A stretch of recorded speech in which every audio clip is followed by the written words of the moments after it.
नमस्कार दोस्तों, decode exam में आप सभी का स्वागत है।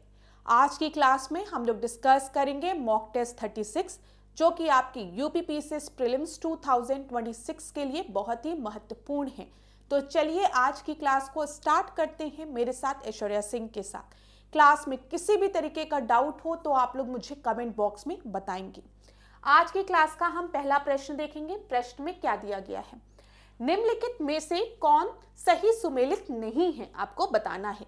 एक तरफ आपको फसल दिए गए हैं, दूसरी तरफ आपको प्रजातियां दी गई हैं।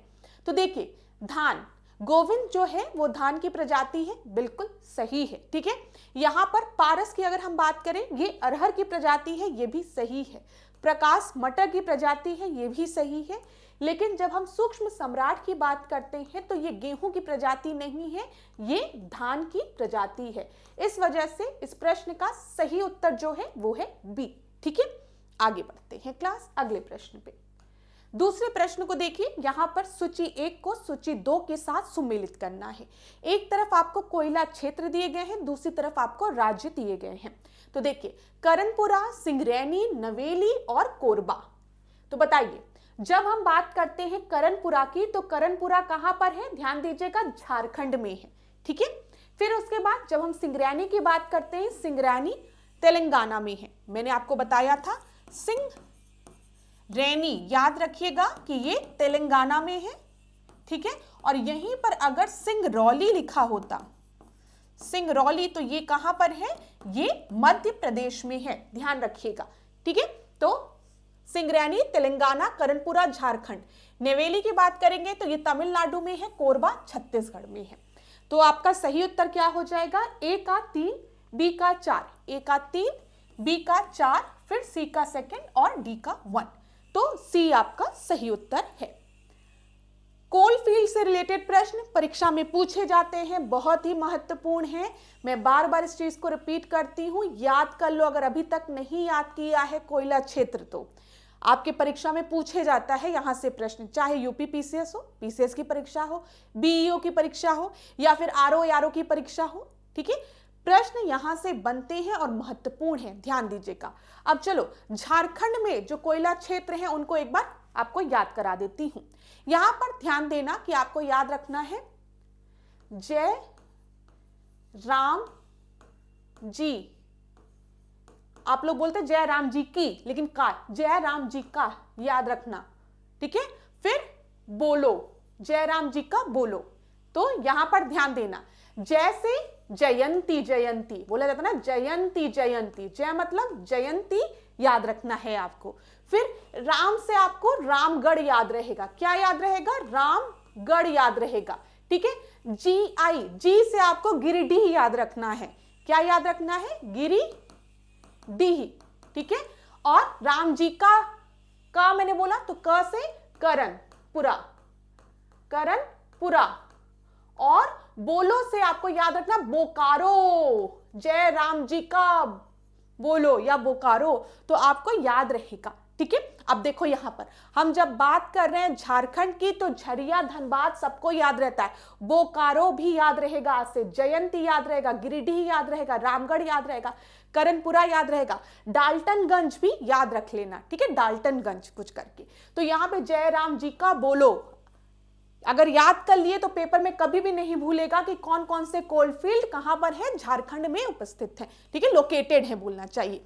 तो ये चीज क्लियर हो गई होगी। तो जय राम जी का बोलो याद रखना, तो आपको याद रहेगा जयंती, रामगढ़, गिरिडीह, करनपुरा और बोकारो। ठीक है, और डाल्टनगंज। ठीक है, चलो अब देखो यहां पर जब हम वेस्ट बंगाल की बात करते हैं, तो वेस्ट बंगाल में कौन कौन से आपके कोल फील्ड हैं? रानीगंज आपके परीक्षा में कई बार पूछा गया है। ठीक है, बीरभूम याद रखना, कई बार परीक्षा में पूछा गया है। ठीक है, चीनाकुरी की अगर हम बात करें तो ये मैंने नहीं देखा है, लेकिन रानीगंज और बीरभूम तो कई बार पूछा गया है। यहां पर याद रखना, डार्लिंगटन भी याद कर लेना, तो इंपॉर्टेंट है, स्क्रीनशॉट ले लो। ठीक है, पढ़ते रहना, यहां से प्रश्न बनता है परीक्षा में। अब इसी तरीके से हम छत्तीसगढ़ की बात करें तो कोरबा। ठीक है, फिर बिसरामपुर, सोनहट, झिलमिल, हसदो, तो हसदो, झिलमिल, ठीक है, सोना, ऐसे करके याद कर लो, हसदो, झिलमिल, सोना। याद रहेगा, 3 तो याद हो गया ना, कहां पर है, छत्तीसगढ़ में है। और आपको कोरबा तो कभी नहीं भूलेगा, हसदो, झिलमिल, सोना, कोरबा। और बिसरामपुर, बिसरामपुर, रामपुर में ऐसे करके याद कर लो, रामपुर है एक जगह, ठीक है, बिसरामपुर, बिसरामपुर याद रखना, यहां पे कंफ्यूज मत होना जाना फिर, यहां पर रामगढ़ और रामपुर में, ठीक है। ये रामपुर की बात की गई है, रामपुर की छुरी बोला जाता है ना, तो रामपुर में क्या बोला, हसदो, झिलमिल, सोना, कोरबा, ठीक है, ये याद रखो। चलो अब यहां पर बात करें उड़ीसा की, तो झारसुगुड़ा, हिमगिरी, रामपुर और तालचेर। कंफ्यूज मत हो जाना, ऐसे मत याद करना कि बिसरामपुर है, यहां रामपुर है तो दूसरा लगा के आ जाना, ठीक है, ये ध्यान रख लेना। लेकिन इस तरीके से आप कोड करके याद कर सकते हो, रामपुर, झिलमिल, हसदो, सोना, कोरबा, ठीक है। और ऐसे याद रखना कि रामपुर, तालचेर, हिमगिरी और झारसुगुड़ा कहां पर है, उड़ीसा में है। फिर सिंगरैनी मैंने आपको बताया, सिंगरैनी याद रखिएगा, सिंगरैनी कहां पर है, तेलंगाना में है, कई बार परीक्षा में पूछा गया है, महत्वपूर्ण है। इसी तरीके से तालचेर के बारे में कई बार परीक्षा में पूछा गया है, रामपुर के बारे में, हिमगिरी के बारे में, इन सब के बारे में परीक्षा में पूछा गया है।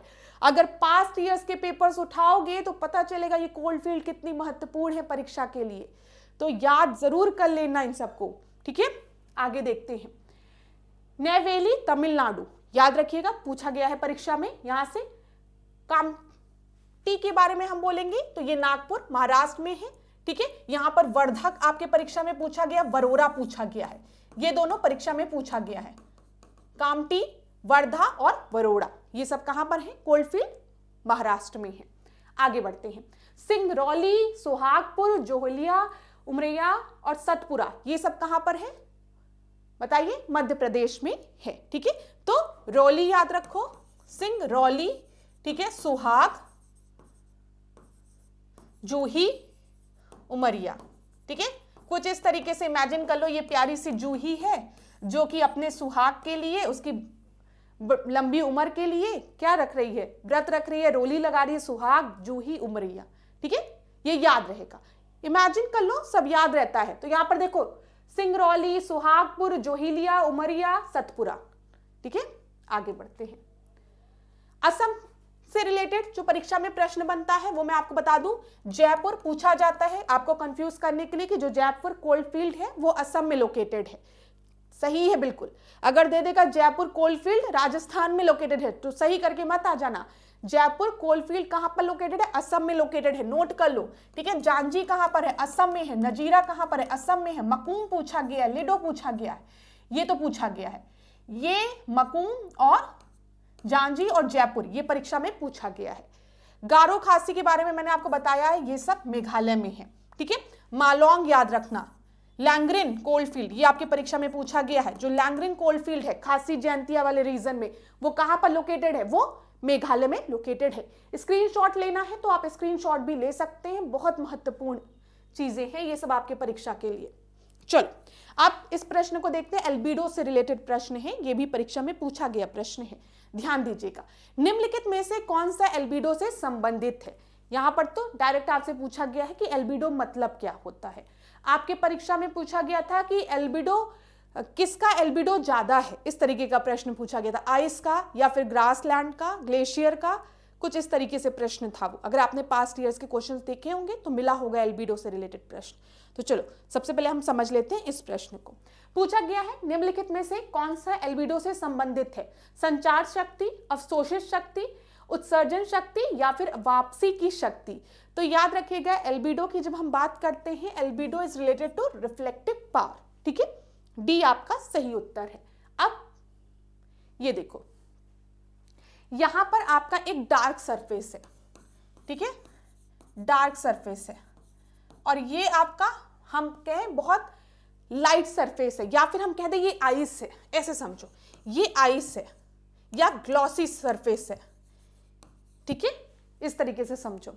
और यहां पर डार्क सरफेस को आप ले लो, ये लैंड है, ठीक है, जमीन है, समझ लो, जमीन हमारी ब्राउन कलर की होती है ना, और वहां पर समझ लो आइस या ग्लॉसी सरफेस है, ग्लेशियर है, बर्फ है, ठीक है। तो यहां पर इन दोनों में से एल्बिडो किसका ज्यादा होगा, ये प्रश्न परीक्षा में पूछा जाता है। एल्बिडो क्या है, यहां पर आपने देखा रिफ्लेक्टिव पावर है, रिफ्लेक्टिव पावर है मतलब वापसी की शक्ति। तो ध्यान दीजिएगा, अब किसी भी ब्लैक सरफेस पे अगर जो रेस है, जो लाइट है, वो आपकी फॉल कर रही है तो ज्यादातर लाइट जो है वो एब्जॉर्ब हो जाएगी, ठीक है, और बहुत कम ही लाइट जो है वो रिफ्लेक्ट बैक होगी, ठीक है। लेकिन अगर यही रेज आपकी किसी आइस या ग्लॉसी सरफेस पे, ग्लास पे, इस तरीके के सरफेस पे पड़े तो यहां पर हम देखेंगे ज्यादा अमाउंट की जो लाइट है वो आपकी रिफ्लेक्ट बैक हो जाएगी, ठीक है। अब यहां पर आप देख रहे हो 80% जो लाइट है वो आपकी क्या हो रही है, रिफ्लेक्ट बैक हो जा रही है, और यहां पर खाली 10%, तो यहां पर हाई एल्बिडो है, ठीक है, हाई एल्बिडो है, वहां पर लो एल्बिडो है। तो एग्जाम में जो प्रश्न पूछा गया था वो इस तरीके का था कि जो ग्लेशियर है उनका एल्बिडो ज्यादा होता है ग्रासलैंड के कंपैरिजन में, कुछ इस तरीके का प्रश्न था, ठीक है। तो वहां पर एकदम सही बात है कि जब सूर्य की किरणें ग्लेशियर्स पे पड़ेंगी तो ज्यादा लाइट जो है वो रिफ्लेक्ट बैक हो जाएगी, लेकिन जब ये सूर्य की किरणें ग्रासलैंड पे पड़ेगी तो ज्यादातर लाइट आपकी एब्जॉर्ब होगी। ये चीज क्लियर हो गई होगी, ठीक है। तो यहां पर बस इतना आपको याद रखना है, किसी सतह की परावर्तन क्षमता को एल्बिडो के रूप में जाना जाता है, ठीक है। जमी हुई बर्फ का एल्बिडो उच्च होगा, जिसका तात्पर्य है वह सौर विकिरण को अंतरिक्ष में अधिक परावर्तित करती है, जबकि हरित क्षेत्र जैसे वन एवं मैदान का एल्बिडो जो है वो निम्न होता है, कम होता है। क्लियर है, आगे बढ़ते हैं। फोर्थ प्रश्न को देखो, विच of the following is correctly matched, आपको बताना है। करेक्टली मैच बताना है तो ध्यान रखिएगा, हड़प्पा सिविलाइजेशन की जब हम बात करते हैं तो पेंटेड ग्रेव वेयर हमें हड़प्पा सिविलाइजेशन से देखने को मिलता है।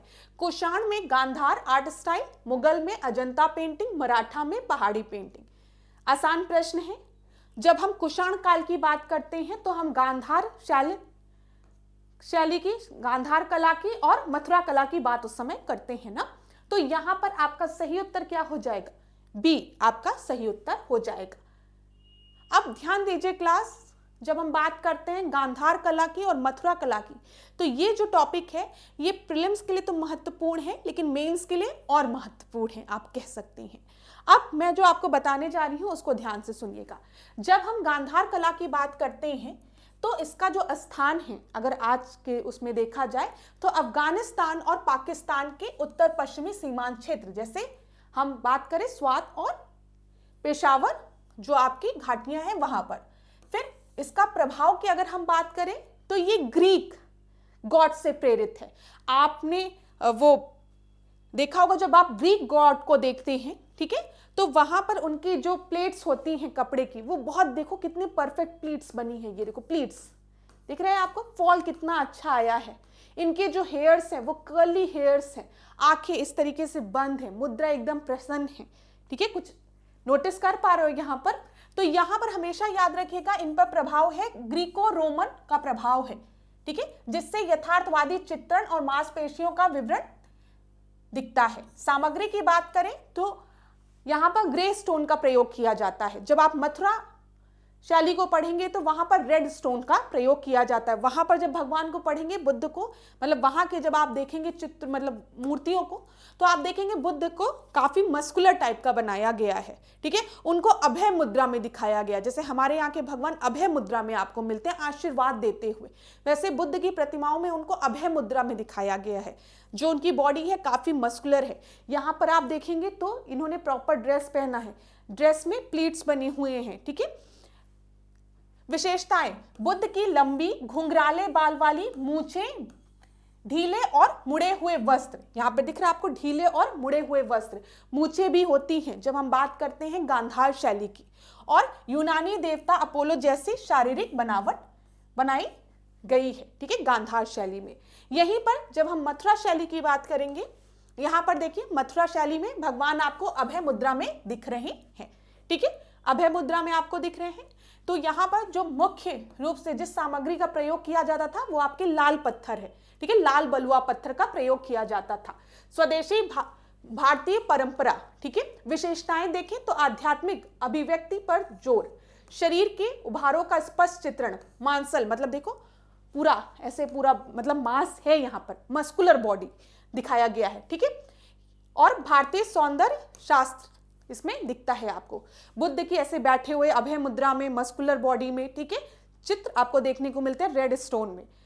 ये याद रखिएगा। चलो आगे बढ़ते हैं, अगला प्रश्न देखते हैं, 5वां प्रश्न।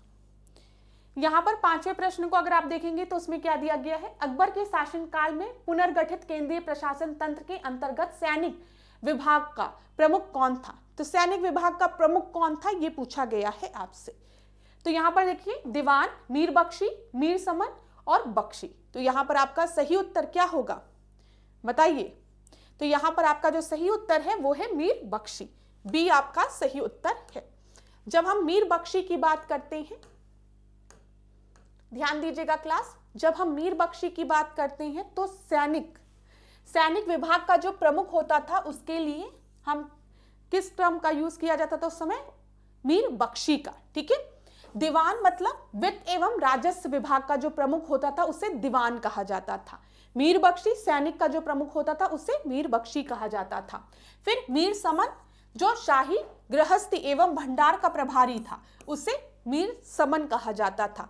बख्शी, अगर बख्शी शब्द का प्रयोग पूछा जाए कि बख्शी किसके लिए प्रयोग में लाया जाता था तो सामान्य पद था। ठीक है, ये याद रखिएगा, ये एक सामान्य पद था, जनरल पद था। ठीक है, पोस्ट थी। लेकिन जब इसके सामने लग गया मीर बख्शी तो मतलब सैनिकों का प्रमुख। ठीक है, ये याद रखिएगा, सैनिक विभाग का प्रमुख। ये चीज क्लियर हो गई। तो ध्यान रखिएगा, ऐसे प्रश्न भी परीक्षा में बनते हैं। आगे देखते हैं, संगठन दिए गए हैं, संस्थापक दिए गए हैं। प्रश्न को देखिए, land holder society, British Indian society, Indian society, Indian association. तो लैंड होल्डर सोसाइटी की स्थापना किसके द्वारा की गई थी, द्वारकानाथ टैगोर के द्वारा की गई थी। तो ए का क्या हो जाएगा, फोर्थ हो जाएगा। ए का फोर्थ 2 जगह दिया गया है। ठीक है, फिर British Indian society, Indian society और इंडियन एसोसिएशन। इंडियन एसोसिएशन का गठन किसने किया था, सुरेंद्रनाथ बनर्जी ने किया था। तो डी का फर्स्ट हो गया, ये भी क्लियर हो गया। ब्रिटिश इंडियन सोसाइटी बचा, इंडियन सोसाइटी बचा। तो ब्रिटिश इंडियन सोसाइटी की स्थापना किसने की थी, विलियम एडम ने की थी, बी का थर्ड हो गया। और इंडियन सोसाइटी की स्थापना आनंद मोहन बोस ने की थी। तो आपका सही उत्तर क्या हो गया, ए हो गया। ठीक है, ए जो है वो आपका सही उत्तर है। क्लास, कुछ टॉपिक आपके एग्जाम के लिए बहुत ही महत्वपूर्ण होते हैं, जैसे कि आज के टेस्ट में मैंने बताया कोल फील्ड वाला जरूर पढ़ लेना, प्लस ये ऑर्गेनाइजेशन वाला प्रश्न परीक्षा में पूछ लिया जाता है। बल्कि कई बार प्रश्न ये भी बनते हैं कि इंडियन नेशनल कांग्रेस के गठन के पहले कौन कौन से ऑर्गेनाइजेशन है। ठीक है, या फिर इन ऑर्गेनाइजेशन का गठन किस क्रम में हुआ है, क्रोनोलॉजिकल ऑर्डर में अरेंज करिए, इसके संस्थापक कौन है। तो इसको पढ़ लीजिएगा, याद कर लीजिएगा, प्रश्न बनते हैं यहां से। तो यहां ध्यान दीजिए, land holder society Dwarkanath Tagore. ठीक है, मैंने आपको बता दिया। फिर उसके बाद British Indian society William Adam, Indian society Anand Mohan Bose, Indian association Surendranath Banerjee. आगे बढ़ते हैं, 7वें प्रश्न को देखिए, सर्वोच्च न्यायालय की स्थापना के संबंध में निम्नलिखित में से कौन सा या कौन से कथन आपके सही हैं। कलकत्ता में सर्वोच्च न्यायालय की स्थापना 1773 के रेगुलेटिंग एक्ट के द्वारा की गई थी। लेमेस्टर इस न्यायालय के प्रमुख न्यायाधीश थे। तो आप में से ज्यादातर स्टूडेंट को पता होगा, जब हम रेगुलेटिंग एक्ट की बात करते हैं तो रेगुलेटिंग एक्ट के तहत ही सुप्रीम कोर्ट का गठन हुआ था कलकत्ता में, ये बिल्कुल सही है। ठीक है, Lemaistre was the first chief justice of this court, नहीं, Elijah Impey was the first chief justice of this court. Second statement गलत है, पहला आपका सही है। उत्तर क्या होगा, choose the correct answer using the code given below. A जो है वो आपका सही उत्तर है। ठीक है, यहां पर देख लीजिए, यहां पर एलिजा एम्फे प्रथम मुख्य न्यायाधीश थे। ठीक है, आगे बढ़ते हैं। यहां पर यह बात याद रखिएगा, हमने पहले के टेस्ट में डिस्कस किया है कि जब हम रेगुलेटिंग एक्ट की बात करते हैं 1773 की, तो रेगुलेटिंग एक्ट के तहत ही जो गवर्नर ऑफ बंगाल की पोस्ट थी उसको गवर्नर जनरल ऑफ बंगाल की पोस्ट कर दिया गया था, और गवर्नर ऑफ मुंबई और गवर्नर ऑफ मद्रास को गवर्नर जनरल ऑफ बंगाल के सबऑर्डिनेट कर दिया गया था। और पहले गवर्नर जनरल ऑफ बंगाल कौन थे, वॉरेन हेस्टिंग थे, याद रखिएगा। ठीक है, आगे बढ़ते हैं। निम्नलिखित में से भारत के संविधान में उल्लिखित भाषाओं के बारे में क्या सही है, आपको बताना है। The state can compel the linguistic minorities to choose their mother tongue as the medium of instruction in primary school. राज्य भाषाई अल्पसंख्यकों को प्राथमिक विद्यालय में शिक्षा के माध्यम के रूप में उनकी मातृभाषा चुनने के लिए बाध्य कर सकता है। ध्यान दीजिएगा, ठीक है। फिर है अंगिका अब संविधान की 8वीं अनुसूची में सम्मिलित है। हिंदी भारत की राष्ट्रीय भाषा है। कौन सा सही है बताना है। बोडो संविधान की 8वीं अनुसूची में स्वीकृत है, ठीक है। यहां पर जो आपका सही उत्तर है वो है डी। बोडो जो है वो 8वीं अनुसूची में सम्मिलित है, ये याद रखिएगा। डी आपका सही उत्तर है। थोड़ा सा मैं आपको चीजें बता दूं।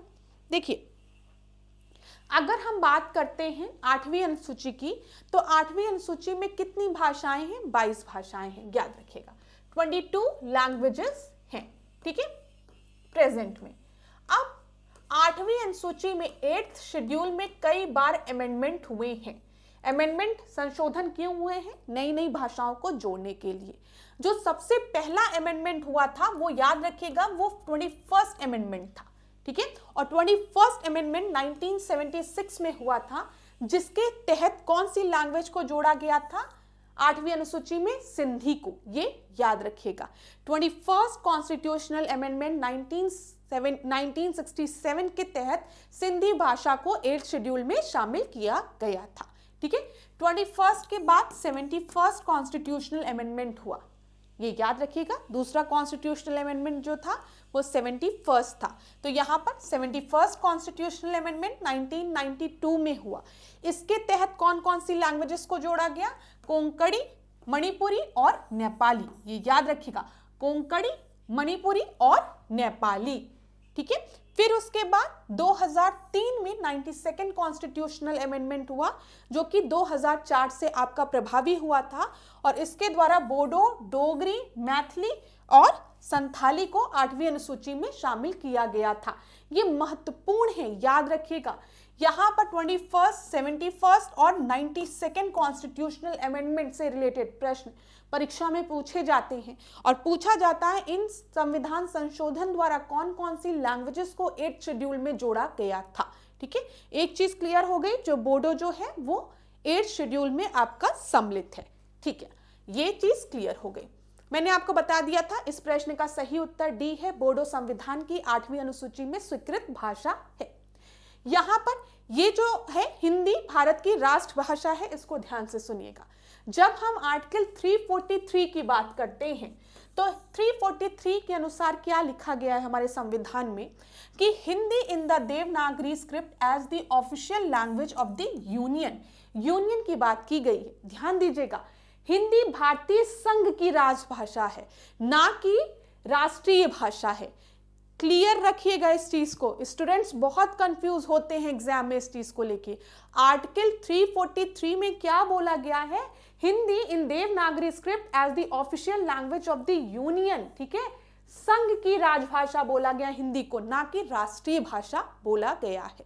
क्लियर हो गई होगी इतनी बातें। चलो अब देख लो, यहां पर अनुच्छेद 350 की भी बात की गई है, 350 का की एक की के अनुसार प्रत्येक राज्य और राज्य के भीतर प्रत्येक स्थानिक प्राधिकारी भाषाई अल्पसंख्यक वर्गों के बालकों को शिक्षा के प्राथमिक स्तर पर मातृभाषा में शिक्षा की पर्याप्त सुविधा की व्यवस्था करने का प्रयास करेगा, ठीक है। और राष्ट्रपति किसी राज्य को ऐसे निर्देश दे सकेगा जो वह ऐसी सुविधाओं का उपबंध सुनिश्चित कराने के लिए आवश्यक या उचित समझता है। राज्य किसी भी प्रकार से उन्हें ऐसा करने के लिए बाध्य नहीं कर सकता है। यही चीज मैंने आपको यहां पर बताई है कि बाध्य कर सकता है, बाध्य नहीं कर सकता है। ये चीज समझने की जरूरत थी, ठीक है क्लास। चलो मैं पूरी इसको स्लाइड को इसलिए नहीं पढ़ती हूँ, लगता है कि रीड कर रही हूँ, ठीक है। और मुझे बड़ा खराब काम लगता है ऐसे खड़े होकर एक एक लाइन को पढ़ते रहना। तो जो भी चीज मैं आपको बताती हूँ, ठीक है, मौखिक रूप में उसको नोट कर लिया करो। ये मत परेशान हुआ करो कि स्लाइड में इतना लिखा था, ऐश्वर्या मैम ने पढ़ के नहीं बताया। अब इतना पढ़ने का क्या मतलब था जब मैंने आपको यहीं पर हिंट दे दिया था कि जब हम बात करें तो मातृभाषा चुनने के लिए बाध्य कर सकता है, बाध्य नहीं कर सकता है, याद रखिएगा। चलो आगे बढ़ते हैं क्लास, ये चीज मैंने आपको बता दी। अब 9th प्रश्न को देखते हैं। मनुष्य की आंख में किसी वस्तु का प्रतिबिंब बनता है कहां पर? बताओ, कॉर्निया में, इरिस में, प्यूपिल में, पुतली में या फिर रेटिना में? तो ध्यान रखना कि ह्यूमन आईज में image of an object is formed on the retina. D आपका सही उत्तर है। ठीक है, डी जो है वो बिल्कुल सही है। यहां पर देखो, ये लड़की है, ठीक है, इसकी जो इमेज फॉर्म हो रही है यहां रेटिना में फॉर्म हो रही है, ध्यान दीजिएगा। तो in the human eyes the image of an object is formed on the retina where the photoreceptor cell convert the light into nerve signal that are sent to the brain. ठीक है, जो यहां पर जो आपके फोटोरिसेप्टर सेल्स होते हैं वो लाइट को किसमें, नर्व सिग्नल में कन्वर्ट करते हैं और ब्रेन में आपके सेंड करते हैं। इमेज रेटिना में फॉर्म होती है, याद रखिएगा, ये रहा रेटिना। ठीक है, आगे बढ़ते हैं। निम्नलिखित बीमारियों में से कौन सी टैटू बनवाने के द्वारा एक व्यक्ति से दूसरे व्यक्ति में संचरित हो सकती है? ठीक है, संचरित। तो which of the following diseases can be transmitted from one person to another through tattooing? ठीक है, टैटू बनाते समय, टैटू बनाने से कौन सी बीमारी एक आदमी से दूसरे आदमी में ट्रांसफर हो सकती है, ये पूछा गया है। चिकनगुनिया, हेपेटाइटिस बी या फिर HIV एड्स? तो यहां पर आपका जो सही उत्तर है वो क्या होगा? बी और मतलब 2 और 3, तो बी आपका हो जाएगा। ठीक है, 2 और 3 यहां पर ध्यान रखिएगा। तो यहां पर ये चीज क्लियर हो गई। जब हम चिकनगुनिया की बात करते हैं तो ये तो वायरस के संक्रमण से होता है, जो कि मच्छर काटने से चिकनगुनिया होता है ना, तो वायरस के कारण मच्छर काटने की वजह से ये चिकनगुनिया होता है। टैटू बनाने से HIV फैल सकता है और यहाँ पर आपका जो हेपेटाइटिस बी दिया गया है, तो बी आपका सही उत्तर है। चलो यहाँ पर देख लो, the first 5 letter of PAN are alphabet such as, यहाँ पर पी क्या डिनोट कर रहा है ये आपको बताना है। देख लो ध्यान से इस प्रश्न को, पढ़ लो आराम से, फिर उत्तर दो। यहां पर पी मतलब क्या है? तो पी जो है वो क्या डिनोट कर रहा है? वो डिनोट कर रहा है व्यक्तिगत, इंडिविजुअल, पर्सन। यहां पर ध्यान दीजिएगा। तो ए आपका सही उत्तर हो गया। ठीक है, कहीं पर भी ऐसा लगे कि प्रश्न को पढ़ने के लिए ज्यादा समय की रिक्वायरमेंट है तो वीडियो को पॉज कर लिया करो, क्लास वीडियो को पॉज कर लिया करो, प्रश्न को पढ़ लिया करो, फिर उसके बाद उत्तर देने का प्रयास किया करो। आप में से कई स्टूडेंट कह रहे हैं कि मैम प्लेलिस्ट बना दीजिए, प्लेलिस्ट तो बनी है। ठीक है, अगर अभी भी आपको प्लेलिस्ट नहीं मिल रही है तो आप मुझे कमेंट बॉक्स में बताइएगा, हम नई प्लेलिस्ट बना देंगे। लेकिन प्लेलिस्ट बनी हुई है टेस्ट सीरीज की, तो यहां पर देखना ए आपका सही उत्तर है। तो चौथा अक्षर कार्ड धारकों की स्थिति दर्शाता है, जिसमें सी मतलब कंपनी, पी मतलब पर्सन, एच मतलब हिंदू अनडिवाइडेड फैमिली, एफ मतलब फॉर्म, ए मतलब एसोसिएशन ऑफ पर्सन, टी मतलब ट्रस्ट, बी मतलब बॉडी ऑफ इंडिविजुअल, एल मतलब लोकल अथॉरिटी, जे मतलब आर्टिफिशियल जुरिडिकल पर्सन और जी मतलब गवर्नमेंट। ठीक है, चलो अगला प्रश्न देखते हैं। गोविंद वल्लभ पंत सागर उत्तर प्रदेश के किस जनपद में स्थित है? ये प्रश्न का उत्तर बताइए। तो गोविंद वल्लभ पंत सागर कहां पर स्थित है? ये तो आज की क्लास का सबसे आसान प्रश्न हो गया। हाँ बताइए, गोविंद वल्लभ पंत सागर जो है वो लोकेटेड है आपका सोनभद्र डिस्ट्रिक्ट में। बी आपका सही उत्तर है। उत्तर प्रदेश के सोनभद्र जिले में गोविंद वल्लभ पंत सागर कृत्रिम बांधक निर्माण रिहंद नदी पर लोकेटेड है।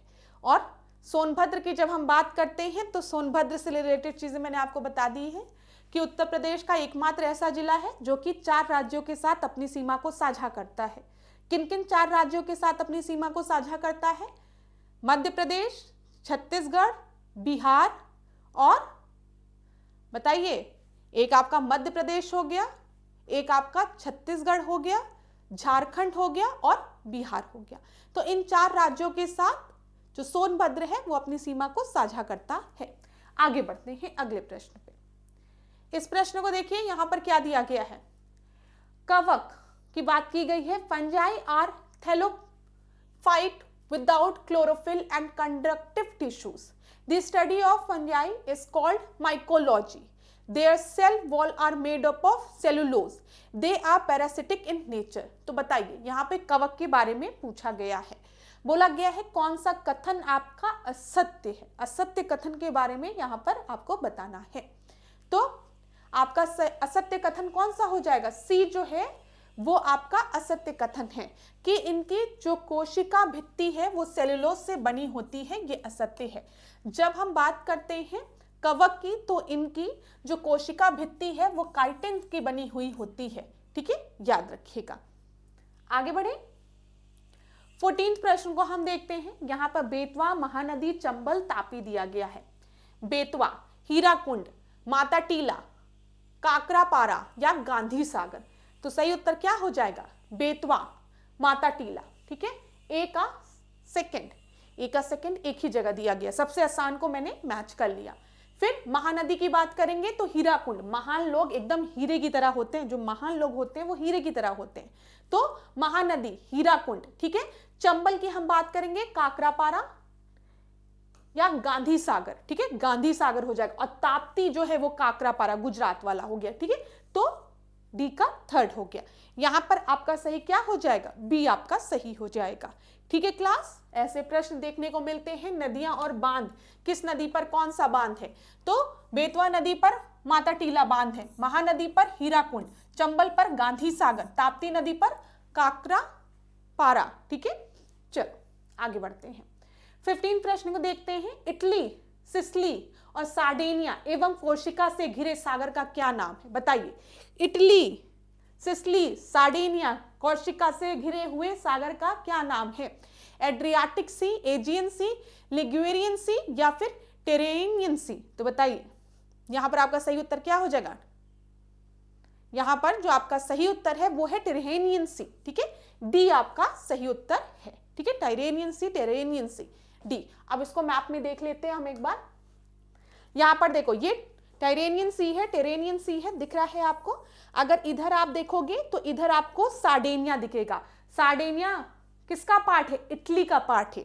यहां पर कोर्सिका, कोर्सिका किसका पार्ट है? फ्रांस का पार्ट है। और मैंने आपको परीक्षा में बताया है कि एक परीक्षा में प्रश्न बनता है स्ट्रेट से रिलेटेड। कौन सा स्ट्रेट? Strait of बोनिफिशियो।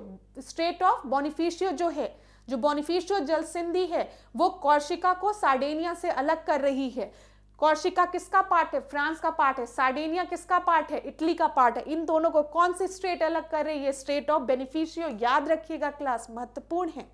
अब देखो ये है आपकी टेरेनियन सी, इधर आपको कोर्सिका दिखा, इधर सार्डिनिया, इधर इटली दिख रहा है ये आपको, ठीक है। ये कौन सी है? टेरेनियन सी है, जो पूछा गया है आपके उसमें। यहां पर देख लो ये इटली है, मैंने आपको पहले भी बताया ये इटली है, ठीक है। यहां पर आपको टाइरेनियन सी दिख रही है, यहां पर आयोनियन सी और इधर एड्रियाटिक सी, ये याद रखिएगा।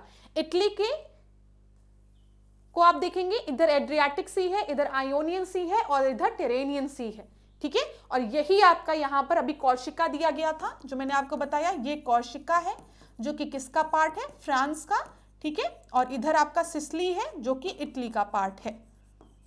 ये चीज क्लियर हो गई? अरे सॉरी, ये सिसिली, ये है सिसिली, ये सार्डिनिया है, सार्डिनिया, ठीक है। ये बोनिफिशियो है, स्ट्रेट ऑफ बोनिफिशियो, जो दोनों को अलग अलग कर रहा है, ठीक है। ये चीज क्लियर हो गई, ये सिसिली है, याद रखिएगा। चलो आगे बढ़े, ठीक है। यहां पर एजियन सी इधर है, ग्रीस के साइड है, आप देख लीजिए। इधर आयोनियन सी है, इधर ग्रीस है। ग्रीस की एक तरफ आपको एजियन सी दिखेगा, एक तरफ आयोनियन सी दिखेगा और इधर मेडिटेरेनियन सी दिखेगा। परीक्षा में इस तरीके से भी प्रश्न बनता है। ये इटली है, इटली के इधर एड्रियाटिक सी, आयोनियन सी और टाइरेनियन सी, याद रहेगा। ग्रीस की बात करेंगे तो एजियन सी हो गया, आयोनियन सी हो गया और नीचे मेडिटेरेनियन सी। चलो आगे बढ़ते हैं।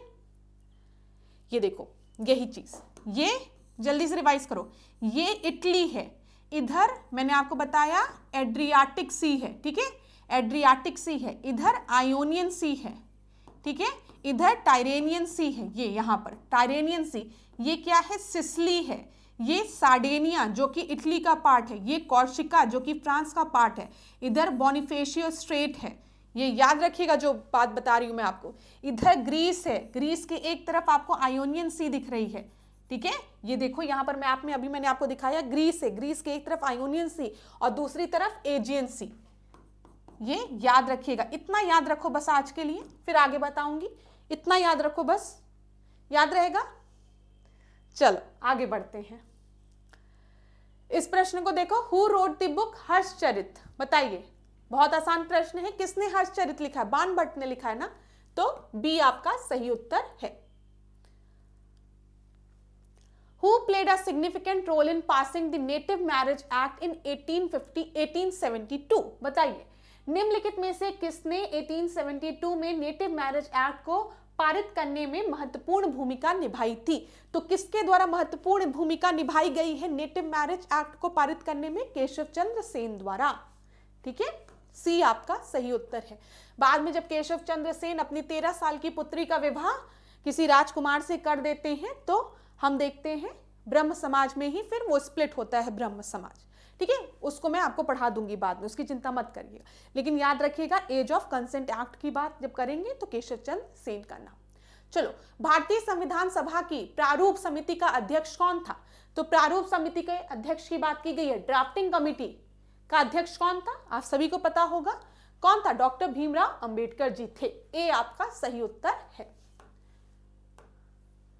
अगला प्रश्न देखिए, 16th प्रश्न, if the office of the president of India become vacant and there is no vice president who will act as the president, यदि भारत के राष्ट्रपति का पद रिक्त हो जाए और कोई उपराष्ट्रपति भी ना हो, तब निम्न में से कौन कार्यवाहक राष्ट्रपति होगा? तो बताइए यहां पर आपका सही उत्तर क्या होगा? अगर राष्ट्रपति का जो पद है वो आपका रिक्त है और कोई उपराष्ट्रपति भी मौजूद नहीं है, तो कौन उस पद को संभालेगा? तो यहां पे सर्वोच्च न्यायालय का मुख्य न्यायाधीश। डी आपका सही उत्तर है, ठीक है। आगे बढ़ते हैं। 20वें प्रश्न को देखिए, यहां पर आपको मैच करना है, मैच करिए, बताइए। स्टेटोस्कोप की बात की गई है, स्फेग्नोमेनोमीटर की बात की गई है, कैरेटोमीटर की बात की गई है और लक्स मीटर की बात की गई है। तो ठीक है, स्टेटोस्कोप की हम बात करते हैं, to listen to the heart sound, ठीक है, हार्ट साउंड, ए का थर्ड, ठीक है। स्फेग्नोमीटर की जब हम बात करते हैं तो ब्लड प्रेशर को मेजर करने के लिए, ठीक है। कैरेटोमीटर की जब हम बात करते हैं तो प्योरिटी ऑफ गोल्ड को मेजर करने के लिए कितने कैरेट का है आप बात करते हैं ना। लक्स मीटर की जब हम बात करते हैं तो लाइट इंटेंसिटी को मेजर करने के लिए। सी आपका सही उत्तर है। प्रश्न पूछा जाता है इस तरीके का साइंस में, तो ध्यान रखिएगा, सी आपका सही उत्तर है। 21 प्रश्न को देखते हैं, which of the following is the correct sequence of biological succession की बात यहां पर की गई है। तो बताइए, बायोलॉजिकल सक्सेशन की बात यहां पर की गई है, जिसको कि आप इकोलॉजिकल सक्सेशन भी पढ़ते हैं, किसमें? एनवायरमेंट में। इसको मैंने आपको एक एग्जाम्पल के थ्रू पहले के टेस्ट में समझाया है कि इस तरीके से समझिए कि कहीं पर बैरन लैंड है, पूरी तरीके से खाली है, कुछ नहीं, बस रॉक है। कोई एक ऐसी जमीन जहां पर कुछ भी नहीं है, बस रॉक है, बड़े बड़े पत्थर हैं, ठीक है, ईंट पत्थर मौजूद है, कुछ भी नहीं है, कोई भी जीव जंतु वहां पर नहीं है, किसी भी तरीके का जीवन नहीं मौजूद है। जैसे जैसे समय आगे बढ़ेगा ये जो रॉक है वो घिसेंगे, मिट्टी में कन्वर्ट होंगे, ठीक है। हो सकता है कहीं से एक छोटा सा प्लांट यहाँ पर आ जाए या फिर पानी की बूंदे आ जाए, जिसकी वजह से ये प्लांट आपका ग्रो करने लगे। तो धीमे धीमे करके हम देखेंगे प्रोसेस आगे बढ़ेगा और यहाँ पर जीवन आएगा, ठीक है। ग्रासेस उगेंगी, ग्रासेस उगने के बाद प्लांट्स उगेंगे, प्लांट्स उगने के बाद हम देखेंगे यहाँ पर ट्रीज बड़े बड़े आएंगे आपके, और एक ऐसा समय आएगा जब क्लाइमेक्स हो जाएगा, मतलब पूरा फॉरेस्ट आपका डेवलप कर गया है। तो ये जो प्रोसेस है कि किस तरीके से एक बंजर जमीन जहां पर कुछ भी नहीं था, बड़े बड़े पत्थर थे, क्या तो कुछ भी नहीं था, मिट्टी भी नहीं थी, धीमे धीमे समय के साथ ये पत्थर घिसे, मिट्टी बनी, बीज आया, पेड़ उगा, बड़ा पेड़ बना और आज पूरा फॉरेस्ट डेवलप है, मतलब क्लाइमेक्स कम्युनिटी आ गई है। तो इसी को हम इकोलॉजिकल सक्सेशन कहते हैं, ठीक है। इकोलॉजिकल सक्सेशन भी दो तरीके का होता है, देखिए, एक प्राइमरी और एक सेकेंडरी। एक तो हमने ऐसे जगह की बात की जहां पर कुछ भी नहीं था, बस पत्थर थे, और देखते देखते समय बीतते बीतते एक ऐसा समय आया, एक पूरा जंगल बन के तैयार हो गया है उस जमीन पर। तो ये प्राइमरी सक्सेशन, जो कि काफी लंबा समय लगता है इसको डेवलप होने में, ठीक है। और सेकेंडरी सक्सेशन को समझने के लिए ऐसे समझो, एक बहुत बड़ा जंगल था, आग लग गई, पूरा जंगल खत्म हो गया, ठीक है, पूरा जंगल जल के खत्म हो गया।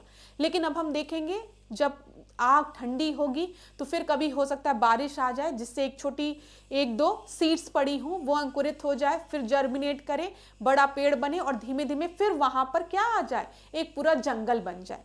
सेकेंडरी सक्सेशन में हमने क्या देखा, पहले वहां पर कम्युनिटीज थी, लाइफ थी, लेकिन किसी डिजास्टर के कारण वहां पर क्या हो गया था, लाइफ खत्म हो गई थी, पूरा उखड़ पुखड़ गया था। लेकिन समय के साथ नेचर की जो विशेषता है कि वो अपना निर्माण करती है, ठीक है, विनाश के बाद निर्माण होता है, ये चीज याद रखिएगा।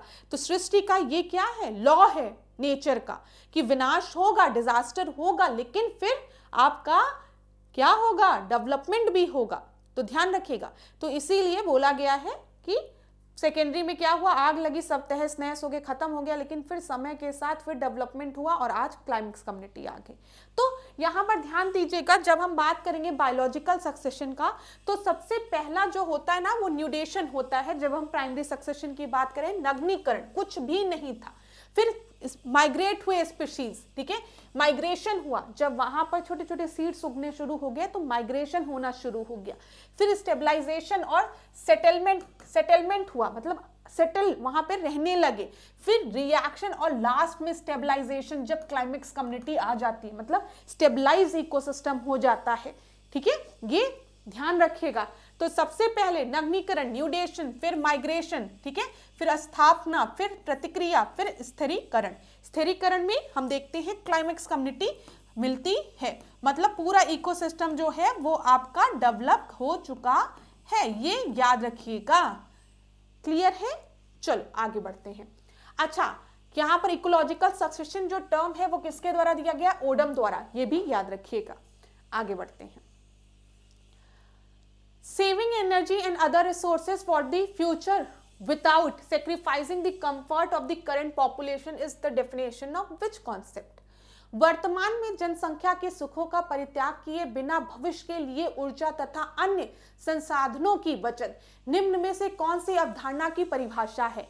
तो हमने डिस्कस किया, sustainable development mean to fulfill the need of the present generation without compromising the ability of future generation to fulfill their needs। ठीक है, तो यहां पर आपका सही उत्तर क्या हो जाएगा, सस्टेनेबल डेवलपमेंट, सी आपका सही उत्तर हो गया। अच्छा, सस्टेनेबल डेवलपमेंट की अगर हम बात करें तो कुछ इंपॉर्टेंट चीजें जहां से आपकी परीक्षा में अब प्रश्न देखने को मिल रहे हैं कि 1987 में एक रिपोर्ट आई थी जिसका कि नाम था ब्रंटलैंड रिपोर्ट, याद रखिएगा, ब्रंटलैंड रिपोर्ट, ठीक है। और इस ब्रंटलैंड रिपोर्ट की जो थीम थी वो क्या थी, आवर कॉमन फ्यूचर, ये भी याद रखिएगा। इसमें सबसे पहली बार सस्टेनेबल डेवलपमेंट गोल्स की बात की गई, अरे सस्टेनेबल डेवलपमेंट की बात की गई, सस्टेनेबल डेवलपमेंट गोल्स की नहीं। सस्टेनेबल डेवलपमेंट गोल्स की अगर हम बात करें तो ये 2015 की बात है, ठीक है। यहां पर आप ये याद रखिएगा 1987 में ब्रंटलैंड रिपोर्ट जो थी उसका जो थीम था वो आर कॉमन फ्यूचर था, और इसमें सबसे पहली बार सतत विकास की बात की गई थी, ठीक है, सस्टेनेबल डेवलपमेंट की बात की गई थी, याद रखिएगा। चलिए 23वें प्रश्न को हम देखते हैं। United nation human development index was developed by, किसके द्वारा विकसित किया गया था यूनाइटेड नेशन डेवलपमेंट इंडेक्स?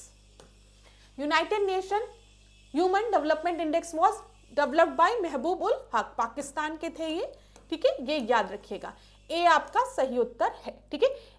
देखो, पाकिस्तानी अर्थशास्त्री महबूब उल हक के कुशल निर्देशन में किया गया था।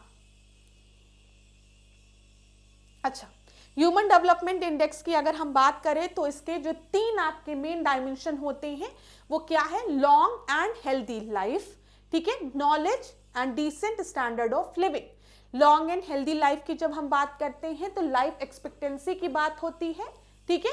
नॉलेज में आपके expected year of schooling, mean year of schooling और एजुकेशन इंडेक्स, और डिसेंट स्टैंडर्ड ऑफ लिविंग में जीएनआई पर कैपिटा की बात होती है, जीएनआई इंडेक्स, ये याद रखिएगा।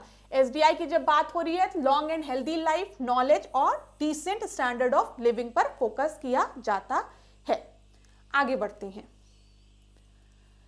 सुमेलित करना है आपको यहां पर Kutch vegetation, desert, taiga forest, tropical forest.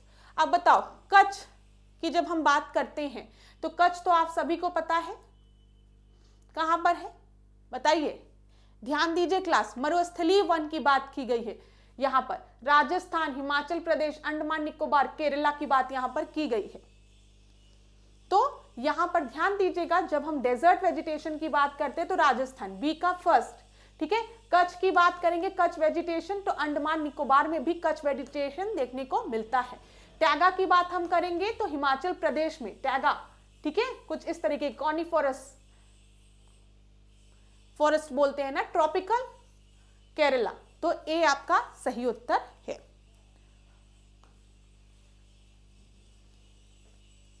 तो कच्छ वनस्पति हमें अंडमान एवं निकोबार द्वीप समूह में देखने को मिलती है, मरुस्थलीय वन राजस्थान में, टैगा हिमाचल प्रदेश में, उष्ण कटिबंधीय वन केरल में। 25वां प्रश्न, विच of the following river have their source point almost same, Brahmaputra, Ganga, Tapi, Beas, Brahmaputra, Sindhu, Sindhu और गंगा। तो यहां पर आप सभी को पता है जब हम बात करते हैं ब्रह्मपुत्र और सिंधु की, तो इन दोनों का जो पॉइंट ऑफ ओरिजिन है वो लगभग सेम है, ठीक है। अगर इनका उद्गम स्थल देखें तो तिब्बत में लाई करता है ब्रह्मपुत्र और सिंधु दोनों का, तिब्बत हिमालय क्षेत्र में। मिनरल और प्रोड्यूसिंग रीजन यहां पर आपको दिया गया है, कोल, गोल्ड, आयरन और मिनरल ऑयल। तो बताइए यहां पर आपका सही उत्तर क्या होगा। कोयले की जब हम बात करेंगे तो किरियोग रॉक, क्रेबोई रॉक, तो ए का फोर्थ हो जाएगा। एक बार देख लेते हैं यहां पर, एक मिनट क्लास, ये हो गया ना ब्रह्मपुत्र, सिंधु हो गया, ठीक है। चलो यहां पर एक बार देख लेते हैं इसको, खनिज तेल, लौ अयस्क, सोना, कोयला, क्रिबोई, ठीक है। फिर उसके बाद सान ज्वाल, क्यूबिन घाटी, कारगंडा बेसिन या फिर हाईवेल्ड। तो कोल, कारागंडा बेसिन ए का सेकेंड, दो जगह दिया गया है, गोल्ड, हाईवेल्ड बी का फर्स्ट, आयरन और किरबोई, फिर मिनरल ऑयल सान जोआकिविन घाटी, तो बी।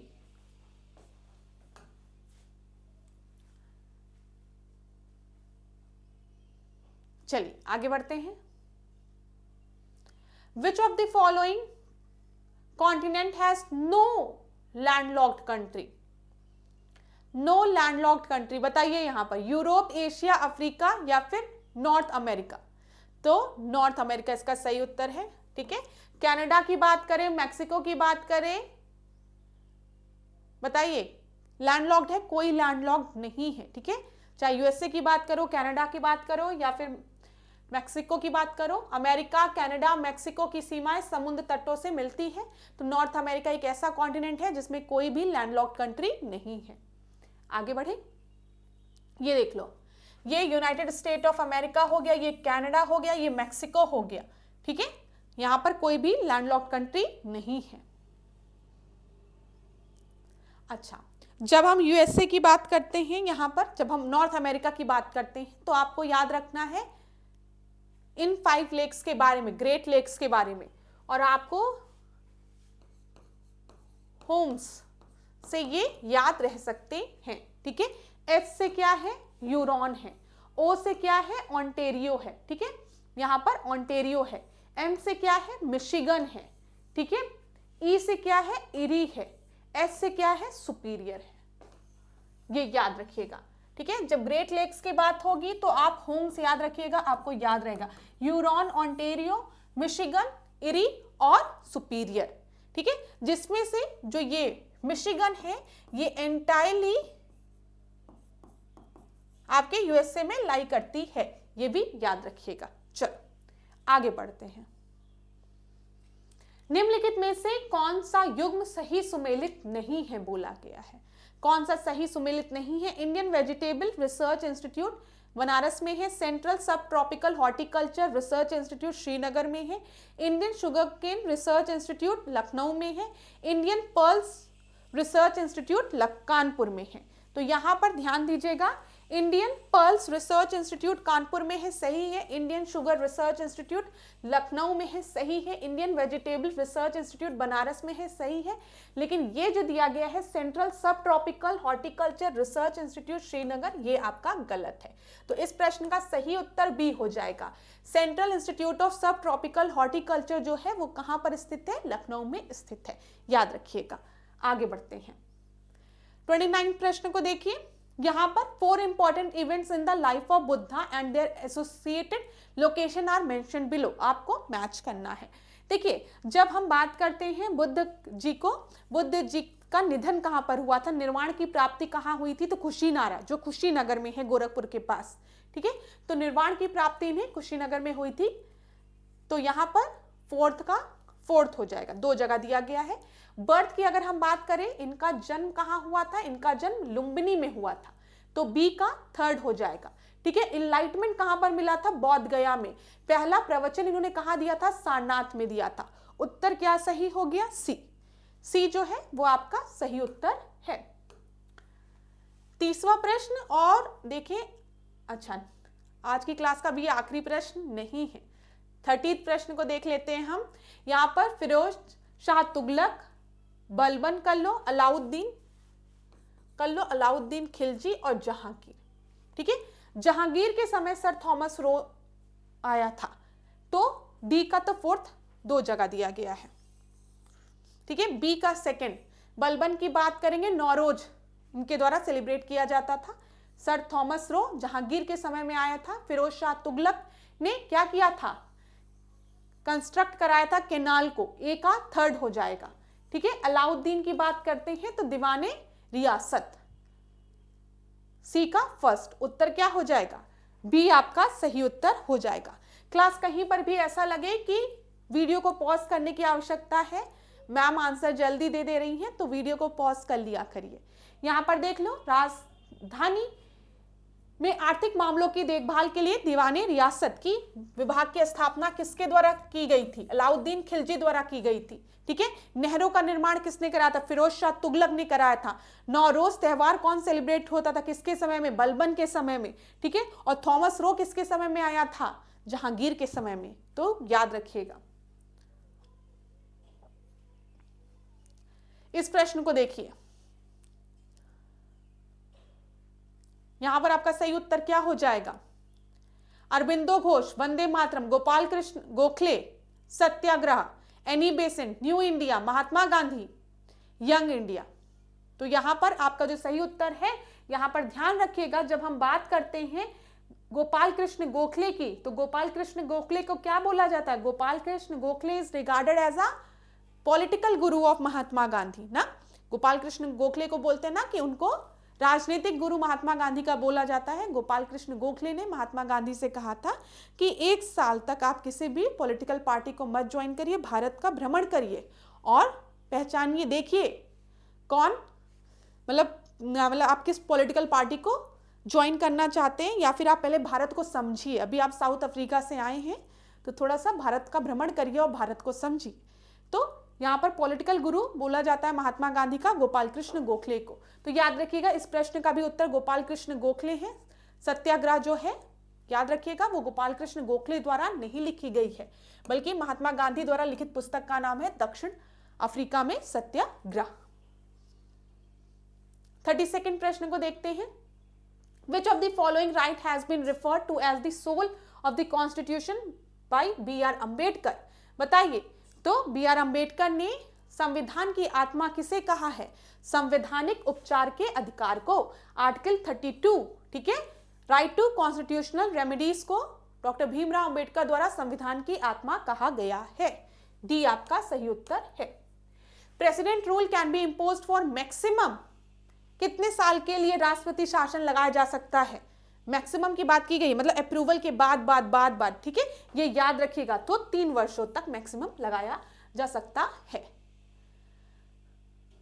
यहां पे कुछ प्रश्न हैं, देख लीजिए। भारत सरकार का दायित्व है कि वह आक्रमण एवं आंतरिक अशांति से राज्यों की रक्षा करें, इसके बारे में किस आर्टिकल में बोला गया है? आर्टिकल 355 में बोला गया है, ठीक है। भारत में अगर राष्ट्रीय आपातकाल की घोषणा करनी है, नेशनल इमरजेंसी की, आर्टिकल 352 की बात हो रही है नेशनल इमरजेंसी की, तो वो किन किन बेसिस पे हो सकता है? युद्ध, आक्रमण या फिर सशस्त्र विद्रोह, ठीक है, ये याद रखिएगा। आपात की उद्घोषणा का आधार नहीं हो सकता है आंतरिक अशांति, पहले नेशनल इमरजेंसी इंटरनल डिस्टर्बेंस के केसेस में भी लगाई जा सकती थी, लेकिन बाद में इंटरनल डिस्टर्बेंस वाले जो ये क्लॉज था इसको हटा दिया गया और बोला गया नेशनल इमरजेंसी जो है वो वॉर, आर्म्ड रिबेलियन, ठीक है, इन सारे बेसिस पे ही लगाई जा सकती है, ये याद रखिएगा। पहले था कि आंतरिक अशांति होने पर, इंटरनल डिस्टर्बेंस होने पर भी नेशनल इमरजेंसी डिक्लेयर की जा सकती है, लेकिन बाद में इसको अमेंडमेंट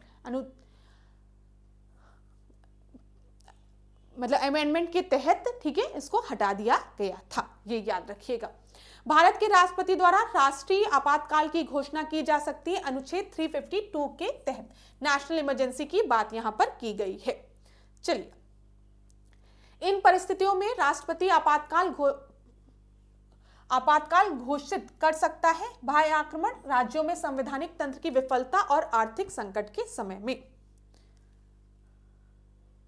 इस प्रश्न को देखिए, silicosis is a kidney related disease, liver related disease, lung related disease या फिर न्यूरोलॉजिकल डिसऑर्डर। तो ध्यान रखिएगा, जब हम सिलिकोसिस की बात करते हैं तो सिलिकोसिस जो है वो आपका फेफड़े से संबंधित बीमारी है। किससे संबंधित बीमारी है? लंग रिलेटेड डिजीज है, ठीक है, धूल के कारण ये बीमारी आपकी होती है।